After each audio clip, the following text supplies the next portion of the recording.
Welcome back to the ball, everybody. Welcome back to Upgrade Me. It actually feels great to say welcome back to the ball, something that, of course, used to do so often back in the day. But yeah, it's just nice to have a new segment that isn't the annual award show or in recent years, just a regular collection update. So it's really cool. Again, I was inspired by Matt over at You and Your Horror Movies. So Charis Matt for the inspiration. And the cool thing is, so again, this is just 10 horror films that I feel absolutely deserve and hope to get in either a Blu-ray or 4K update.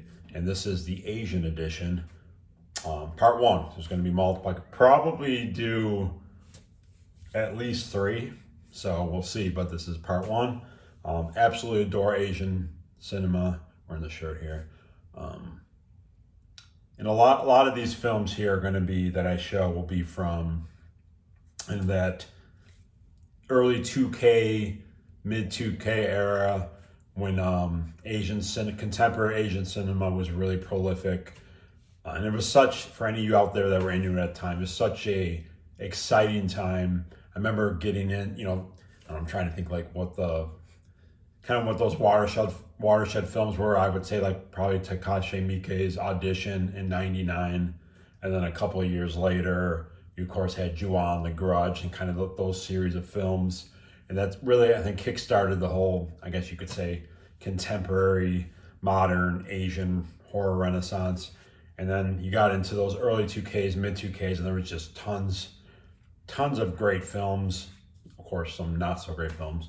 From all over Asia, though, and it was just such a prolific time and so exciting as someone, getting into the both continuing to just be obsessed with horror, but then also getting into the hobby of, DVDs coming out and whatnot. And I will say, if there's anything you see here that I show DVD-wise that you don't yet own, I will highly recommend these because a lot of these are from, and if you're into this stuff at the time, you'll know what I'm saying. Generally speaking, it's like, you had the Tartan Asian Extreme line of DVDs. You had Tokyo Shock, Media Blasters. You guys know you're watching the Media Blasters. They had a really cool kind of, intro that would come on the screen.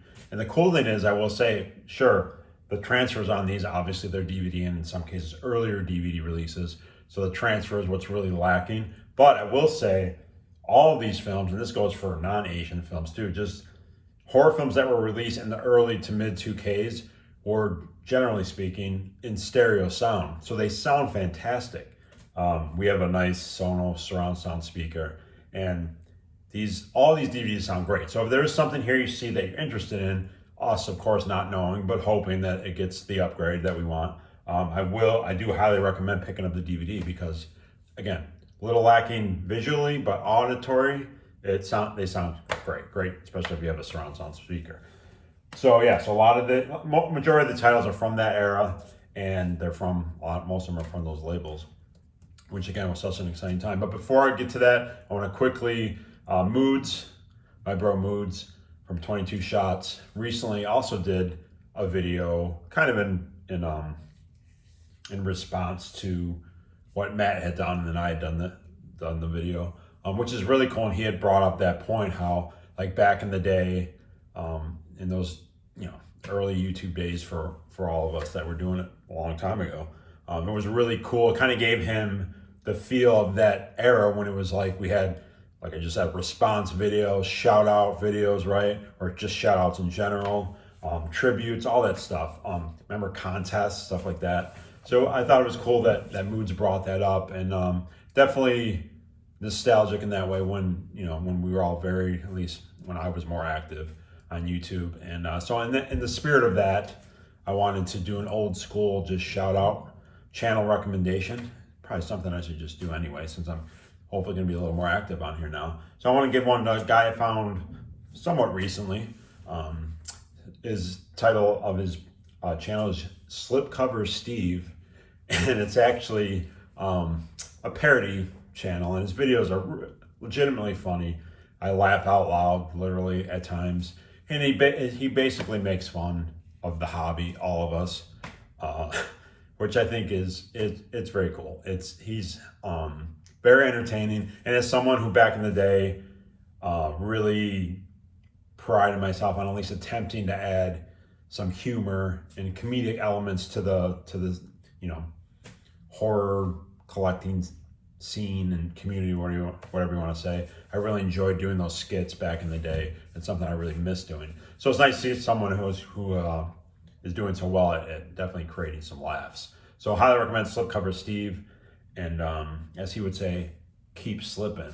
So Char's, everybody, I have some water here. Just got out work, so I'm very eager to do this. I'm really excited actually about this because I love Asian horror cinema so much. I have for so many years. So I'm very excited to do this. Upgrade Me, the Asian edition. Char's, everybody. So let's get to it. If you have any opinions on these, again, I will also, after kind of just for fun, say what label maybe would be I'd like to see or maybe makes sense to release. And with these being Asian, all Asian films, it may only come down to a couple that would probably be you could see happening. But who knows? Again, with all this fingers crossed, and I must say an update, which is kind of what I hope will happen with these. I don't want to expect it to happen this quickly, but I do have an update from the inaugural episode of Upgrade Me. I have a positive update that an announcement of 976 Evil Part 2, Film I Love, which was in the previous update. Go check it out if you missed the first episode of Upgrade Me. It has been announced that it is getting not only a Blu-ray 4K release. I want to say it was Synapse, I think. I don't know if there was an exact date, but anyway, if you are a fan of that film like I am, that's awesome. Great news. There were a couple other super cool announcements too from that batch. I want to say it was Synapse. Anyway, so I'm going to take full credit for that. I know I'm not, but that's awesome.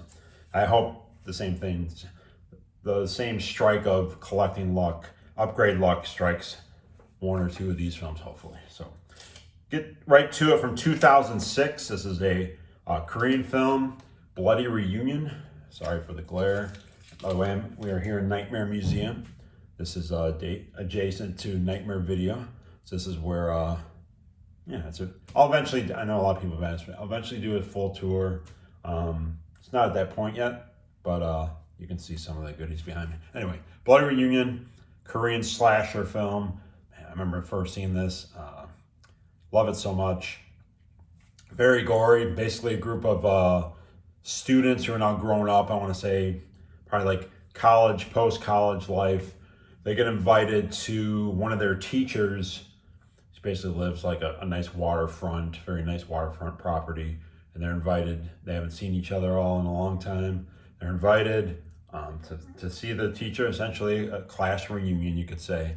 And as the film progresses, we learn more and more that she wasn't that great of a teacher after all. And there's a lot of spite towards her. And then, of course, people start dying, and all is revealed. It has an actress, a really good cast. It has an actress who was one of the leads, one of the students, who I really love. I don't remember her name, nor will I try to pronounce it. But she's been in a few Asian horror films, and one that I particularly love that she starred in that she was just amazing in, called Bedeviled, which I highly recommend, which actually does have a Blu-ray out there. But anyway, this is one of her earlier feature film roles. So it's cool seeing her. Very gory at times, cool killer, nice reveal. I like how kind of the story unfolds with, flashback scenes of kind of what happens when they were her students and all that stuff. So super cool film. Man, would love to see this so much. The cool thing I gotta say about this too is like, when I decided to do these Upgrade Me, I've been trying for the most part at least to rewatch a lot of these, just of course to have them fresh in my mind. And in many cases, majority of these films I hadn't watched in a very long time. And just as you guys know, just to be reminded why you love something so much that you haven't, checked out in a while. It's been really super exciting as I'm kind of in this post-modern, I'm so engrossed with the modern films, right, for my award show. Usually early part of the year, I kind of get away from that a little bit. So the last, I'd say, month or so, it's been really cool kind of diving into a lot of these films that I haven't seen in a while in hopes of an upgrade, and especially like this Asian stuff. It's been really cool immersing myself in all this great Asian horror. Next up is from '96. This is a Japanese film, also known as Aikini. This is Doll from Hell. Again, this is it's just so cool when you pop these in. A lot of times it's the Tokyo Shock series or Media Blast. Of course, Tokyo Shock was kind of a sub label of the Media Blaster. So it's just cool seeing the logos pop up. Just nostalgic. Doll from Hell was awesome. I love doll related horror. This is a little bit more of a lower budget film, so it really has that indie feel. But essentially, a group of people group of I don't know, miscreants end up murdering a daughter and a father, and they end up in the home of the two murdered individuals.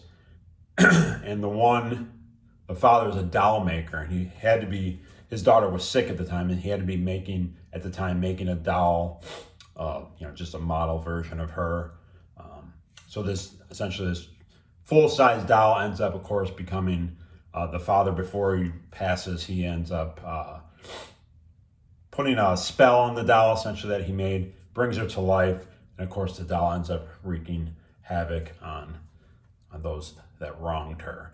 So, but it's really cool. A lot of good kind of Italian style lighting. So you got a lot of reds, pinks, and greens. So I just love the look of the film. Good atmosphere within the confines of this mansion, and basically seeing them, reach their demises. And good, not particularly gory film, but there's some good kills. Again, just overall atmosphere. Cast is cool. But I think the standout point is the look and feel of the film.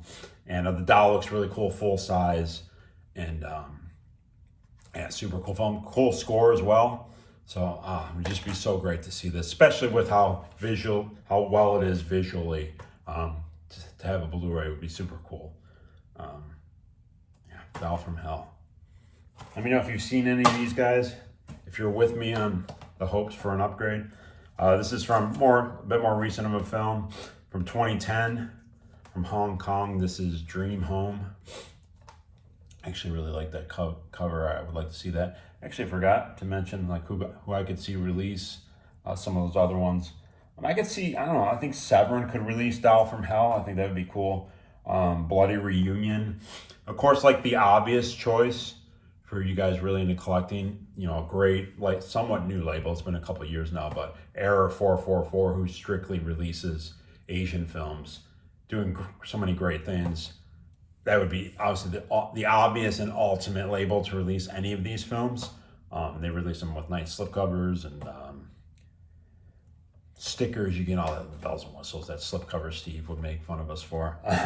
And then you have Third Window Films is another kind of underrated label. They're kind of like a Criterion label of Asian films. So obviously those two would be the choices, but I guess the ideal choices. But anyway, Dream Home, a slasher, very gory. I love the story. It can definitely be something that can be in this day and age that we're in right now. I mean, living a fucking oligarchy right now in the U.S., just disgusting. But it's a woman who basically since she was a child, she grew up in poverty. She kind of made a promise. She really wanted to get her mother a true waterfront house on her own through her hard work.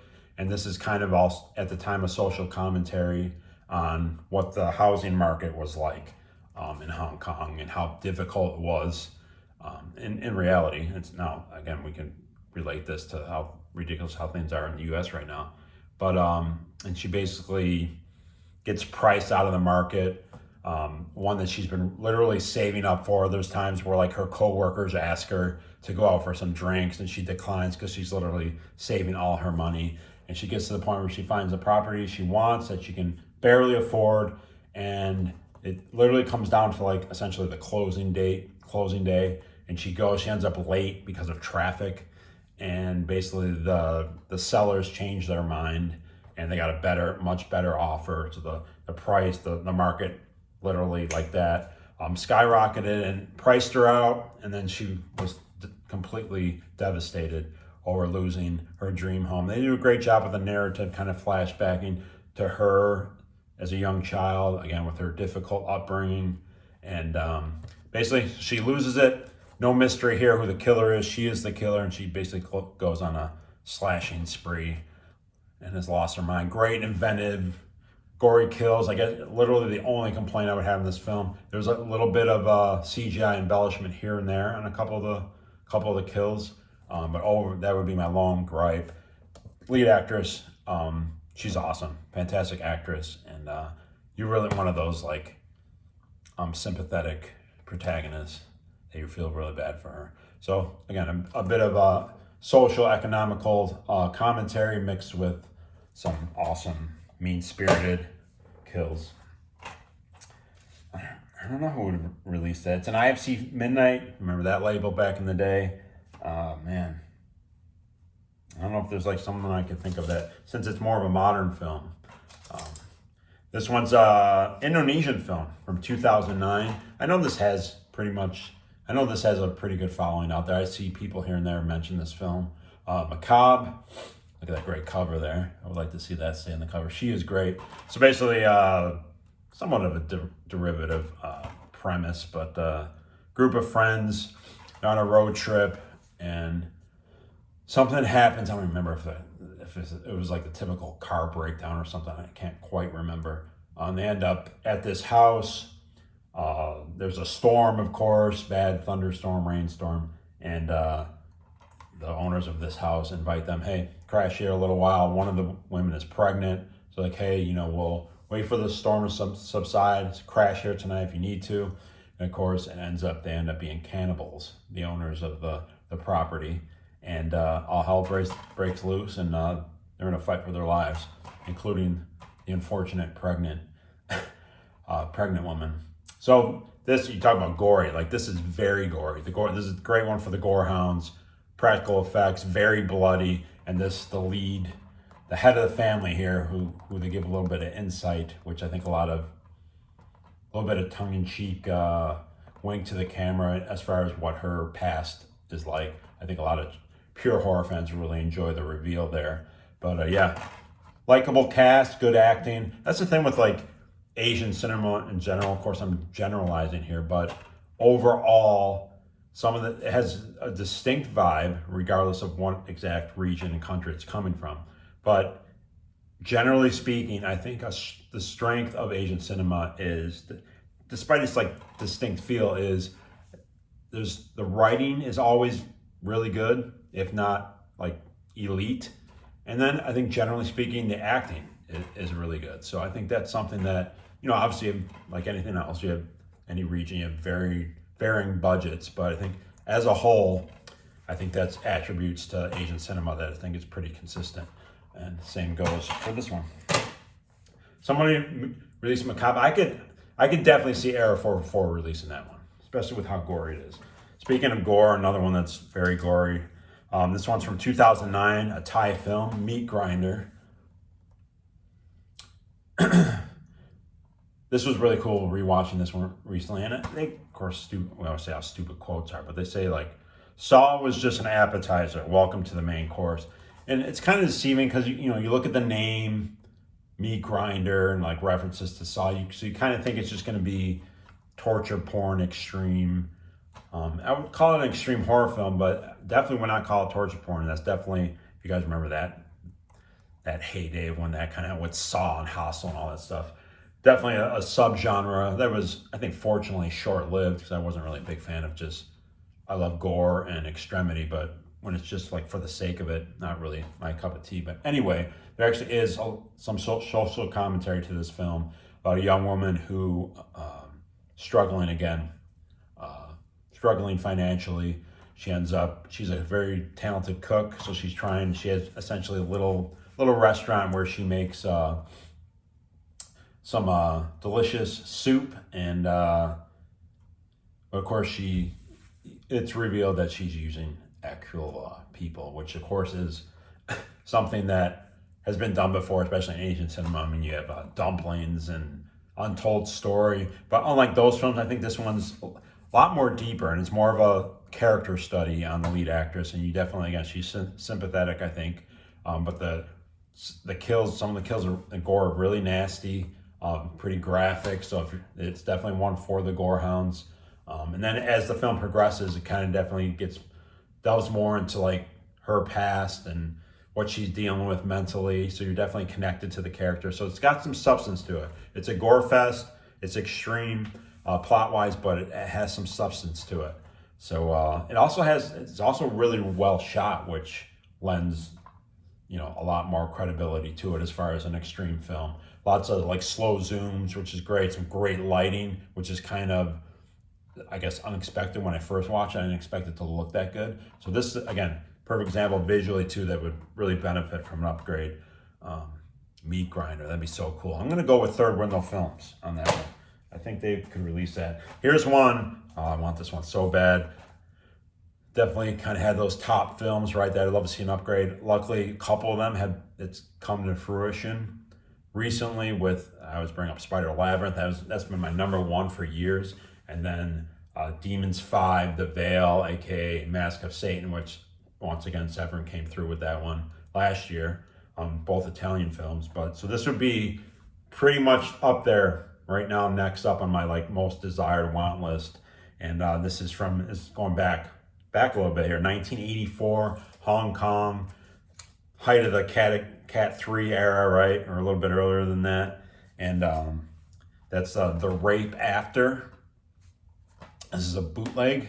And AKA Devil Fetus 2, which is funny. I wouldn't say either one of those titles is very apt for this film. I guess if I had to pick one, Devil Fetus at least fits a bit more. Rape, when you think Rape After, to me, maybe it's like a rape revenge film, and there is a rape in it, but it's a little bit different. It's essentially this cursed like gargoyle statue ends up raping this young woman, and the rest of the story it's a lot more strange. And essentially, I want to say it's not a rape revenge film. But what I really love about it is, first of all, great practical effects throughout the whole film. But when it gets to the final, not even the final, like more like halfway through, totally turns into this very atmospheric, and I always say this when I describe this film to people, suddenly gets very Fulci, like prime era Fulci. There's some very Italian-esque blue lighting, some corpses coming out of caskets, and with great makeup. So the second half of the film is just absolutely fantastic. Love it so much. Again, lots of blue lighting, fog, and just kind of gothic undertones, and very Fulci-like to me. So I would absolutely love to see this film. And again, it's Devil Fetus 2, Rape After. I don't know. It's just not as cheesy as it sounds. It's actually pretty, once you get over the gargoyle statue coming to life and raping someone. Once you put that aside, the rest of the film is actually pretty somewhat serious in tone and just more atmospheric. And I would love to see The Rape After. Definitely high up next on my most wanted. And I'm gonna go. I think I've commented this before on Era 444. Please release Rape After. I'm gonna go a little more different though. I'm gonna hope and pray that I'm an atheist, but I'll still pray for a physical release. That Mondo Macabro, because they released some pretty obscure Asian stuff. I'm gonna go with them to finally release The Rape After. This one, I love this film so much. From 2005, there's another Korean film. This is this might be a Region 4 release, but it is The Red Shoes. And I actually have a couple DVDs of this, and I think this did have a Tartan Asian Extreme release back in the day. So great cover there, great lead actress. About a young, recently, I don't know if she was married, but recently divorced. She's now a single mother with a young daughter, I don't know, maybe like 5 or 6 years old. So she's, it's insinuated that he was an abusive, just not a good person. So she gets out of that relationship, luckily, goes with her daughter, ends up she's a hard worker, has a good job. She ends up getting a new apartment with her daughter. And she ends up finding these mysterious red shoes and puts them on. Essentially, that begins the downward spiral of her life. Her daughter also loves the shoes, so they kind of fight. She just completely changes as a person. And it turns out you give this backstory that these red shoes have been found in the past by people, and they end up dying horrible deaths. So kind of like a quasi slasher, but the cool thing is it's very stylish. There's one scene in particular in like a shop window with a mannequin and glass. It's very Argento-esque to me. That's definitely one of those standout scenes, but I absolutely love it. Great atmosphere, stylish cinematography, great performance by both the daughter and the actress here who plays the mother. Love this film so much. I'm gonna go with because it's not super. It's not like a gore film or anything. It's not extreme, so a little more subdued of a film. I'll throw third window films out there. That'd be super cool if they released that. The Sisters, another Thai film from 2004. And again, all these DVDs are out there for the picking with great audio. This is a group of, I think it's like a band. They end up in a, where did they end? I'm just trying to remember what type of, they end up in a motel, and essentially there's this ghost that ends up coming out of the air conditioning vent. And it's one of those classic long black haired ghosts, great makeup, but definitely more of an atmospheric film. And again, this one has a lot of great lighting, a lot of green lights. So again, very lighting wise, aesthetically, very Italian to me. And some great makeup. I think the ghosts look great. Good cast. And more of a creeper. Yeah, super cool. This is actually another film from the director of Meat Grinder. So this was one of his early feature-length films. So cool having two from the same director. And I think Meat Grinder is a superior film, but this is super cool seeing one of his earlier works. I'll take a double feature with that. Yeah. How about Error 444 give us Meat Grinder and The Sisters, a nice director double pack. This was great revisiting this recently from 2009. Another Thai film, so much great shit out of Thailand. Slice. This is so cool revisiting this. And basically, there's a serial killer, but the film starts off showing two childhood friends that went through a lot as children. And I gotta say, the younger actors are really great too in their acting abilities. So you see, like, I think Asian cinema does a great job with kind of narrative style and going back, showing, the lead up to the story and all that stuff. They did a great job with that. That both the friends had very tough upbringing. One of them was abused by their father, sexually abused. Go and meet the one friend later in life, and he now has to deal with a serial killer on the loose. And there's a reveal. I don't want to, of course, spoil anything, but it's a heavyweight reveal. It's creative, and it's especially kind of ahead of its time in that, in the age we live in, with kind of like right now would work very well. Relevance of like gender identity and all that type of stuff. So definitely a hard-hitting, impactful film, very serious in tone, very dark. Again, great acting by the younger characters, as well as the full-grown adult characters. So good. Such a heavyweight, kind of gut punch of a film. Very mature, and so cool revisiting. It had been far too long. And here's again, they're all a lot. Most of these are in that early to mid 2Ks from 2004. Another Korean film. It's a nice 2-disc edition. Witchboard, aka Bunchen Saba. Definitely has a cool kind of like 80s feel, as far as just like it feels like a film that could have came out here in North America in the 80s. Obviously, you have there's a scene with summoning spirits with a Ouija board. And the cool thing is this from a really cool director who did a film Phone and Nightmare. Nightmare may be in my next one. So this director has some good chops here within the genre. This is my favorite of his horror output. And this is one of those ones where it kind of starts. This is, of course, prevalent in a lot of Asian cinema, especially in this era of like schoolgirls dealing with bullies, around each other and dealing with, having to deal with that. And so it kind of starts out, you have this young girl being bullied. So it kind of starts off almost kind of like feeling like horror light, maybe, or it's just gonna be kind of another run of the mill, like school revenge film. But as the film progresses, it gets way more serious in tone. There's some pretty mean spirited kills. And then there's a lot of style to it, which I love. It's well shot. Again, some great lighting. There's a great, like psychedelic, I'm trying to think the best way to describe it. Kind of like a seance scene where it's pretty psychedelic. There's like this pulsating light, and they put the one girl under, and it's just a really stylish, great looking scene that's really stand out. I love this film, super fun, love the ending, and again, it feels like a film that could have been a classic from the 80s.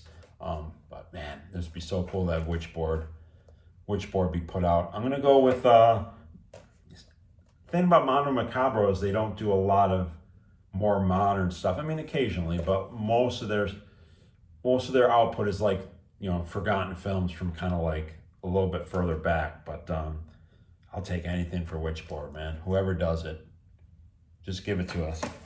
So that's it, guys, with part one of the Asian stuff. Hope you enjoy it.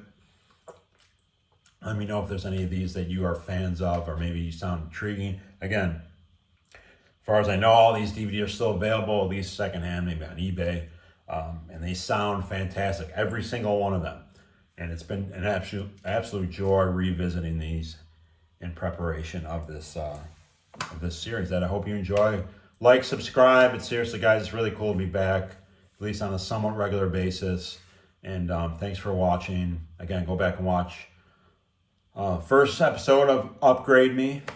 Again, if you're new to the channel, I do an annual horror award show. Go check out the live section that's in there. But I definitely have probably at least 2 more Asian episodes, volumes of this series coming up. I definitely have a European one coming up, and then so much more. So again, we have a vast DVD collection and so many great films that need to get an upgrade. So I hope you're all doing well, everybody. I'll see you soon for part 2 of the Asian edition of Upgrade Me. I'm out of here, guys. Stay safe, stay scared, be kind to each other. I'm out. Cheers, everybody.